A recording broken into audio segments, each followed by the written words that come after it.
The US tax evolution. The US tax evolution. I was doing research on taxes in general. I think it's that time of the year. And when you're an entrepreneur, a good entrepreneur, and you're paying your taxes, contributing to society and the government, and asking yourself, where's this money going and what is it doing? I think something really big to look at, and I think you always hear wealthy people and successful people say, nothing's ever truly new. You just need to look at history because it repeats itself and it's pretty secular. It just goes in cycles. But I was curious because the nation, America, was founded for their disgust in taxes and taxation without representation. It was a 3% tax on tea. And we went to war and established America. I just read this book, the US Constitution, the amendments, just something put together just literally of everything because I was like, I want to have a deeper understanding of it all.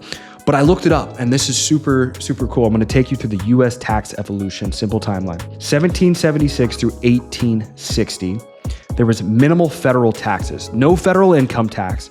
The government was funded by tariffs, excise taxes, and land sales. Excise taxes, for those of you like myself that didn't really know what are specific examples of those, that was alcohol, tobacco, gasoline, firearms, gambling, airline tickets, obviously not in the 1700s and 1800s, but the government was funded by tariffs.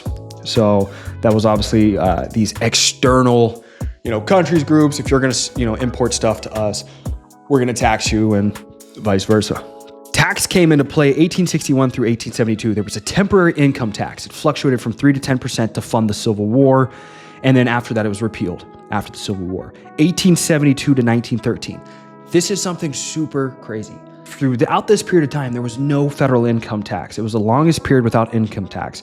Revenue came from tariffs and excise taxes. Now, 1913 to present, there was a permanent income tax. The 16th Amendment creates permanent federal income tax, initially applied only to the wealthy, and this was expanded to middle class during World War I, World War II, and beyond. Now, something that's super important to pick out in the midst of these taxes and why I wanted to even bring all of this up is the fact that if you are an entrepreneur right now, there's two things I want to look at right now. You might be thinking to yourself, kind of like I thought to myself, like, where's 37% of our money? What is it going to? I don't have an issue with it. It's a great problem to have. So you've got your I've had a mentor tell me, you've got your pessimistic entrepreneur that always wants to get out of taxes. How do I get out of taxes? What's the shortcut? And, how do I do this and how do I do that? That's the guy that probably never ever really gets super rich. They either get in trouble or they're so focused on how do I not lose any money? They start to do business immorally and they put too much energy in not losing versus creating more value and making more money. It's a great problem to have. But nonetheless, the second piece to that is thinking to yourself, where is that money going? Because there's no issue with contributing to your neighborhood, your community, to your government, to your country, if you know it's being put to good use. And not to get political, but we've definitely seen some mishandling of money. And I'm not a politician, I'm not running a country. And from my experience of running companies, it's a privilege when you get to make a percentage of commissions and overrides efforts that are contributed to your company by others, because someone's always pushing the product and helping you scale. If you're an entrepreneur, you're watching this, pushing and grow and scale your company. Are you being a responsible leader? Are you being a responsible leader with what you're receiving? That's the difference in the separator between, there's a really good book out there and it's like Barbarians to Bureaucrats. I got it from Patrick Bet-David. Incredible book, probably one of the best books I read over the last 2 years. You should pick it up, you should read it. And it explains, you've got your creators, you got your visionaries, your people that go out and they pave the way, they make a company and they scale a company and they grow something. They're bringing and building value in the economy. Then you got your bureaucrats. Things are going well, things are going great. So you start to delegate and you start to put in employees, people that are, they're more governors. And by governor, I don't mean an actual like politician, a governor of a state. I'm talking, they govern the company, they govern the money. Their goal is to maintain and protect margin, expand margin. And in the midst of doing that, they start to create bureaucracy. And all that's just a fancy way of rules and fairness and probably more of a focus on equality of outcome. The worst question to ask. I've seen so many great companies and it's nothing new. History repeats itself. Destroy their companies by these bureaucratic individuals that steal and mishandle the taxes. I work in insurance. I look at guys, they give up 50%, 100% of their commissions and ownership over their book of business for what?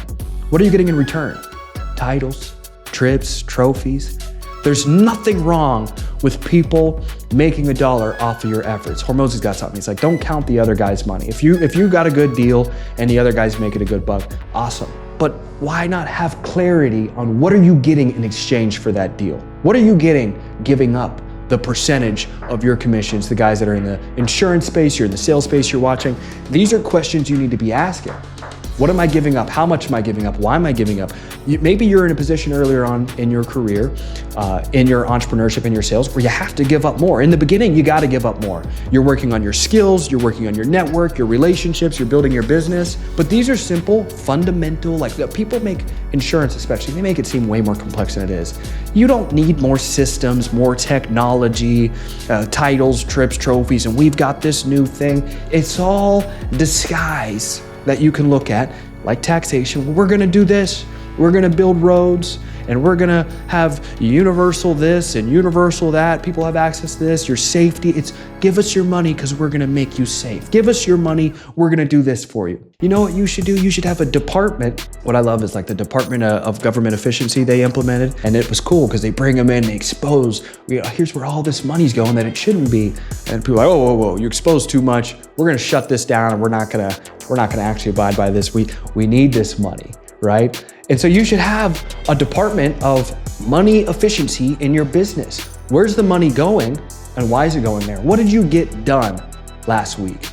And to highlight that, I wanna show you guys at one point, taxes, and I don't know the exact year, I think it was right around World War I. You guys go fact check this. Federal income tax was up to 90%. Now, obviously, I don't think anybody from my research on this ever paid 90% of their earnings, but it was to fund the war. But it just goes to show, you read one history book or you just look at life, when you give up power, typically power's never truly or fully regained.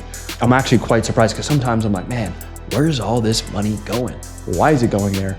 And then I think to myself like, oh, it could be 90%. And that would definitely be an issue. But I relate this again. This is not a tax video. This is not a political video. This is me making a reference and an analogy to business on the questions you need to ask. I don't care if you're in your early 20s or your early 80s and you're starting a new sales job, specifically again, my community is more of the insurance community. What are you giving up and why? What are you getting in exchange? And are you getting weekly reports of where your money's going? So many guys will reach out to me and they'll tell me, Tristan, I was there for 5 years, 10 years, 15 years.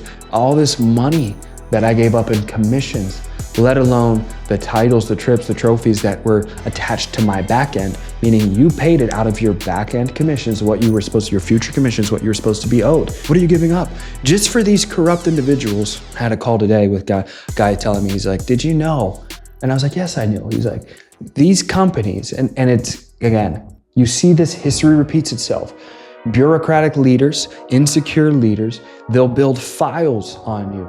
Every little complaint, well, he did this and he did that, little minor things that really aren't too relevant, that more than likely they taught you, that break over into that gray area or that violation area. So if they ever want to get rid of you, they document it and they can say, we're going to terminate you for cause or terminate this so we don't have to pay you to save more money, expand more margin. What do they say? Pigs eat and hogs get slaughtered.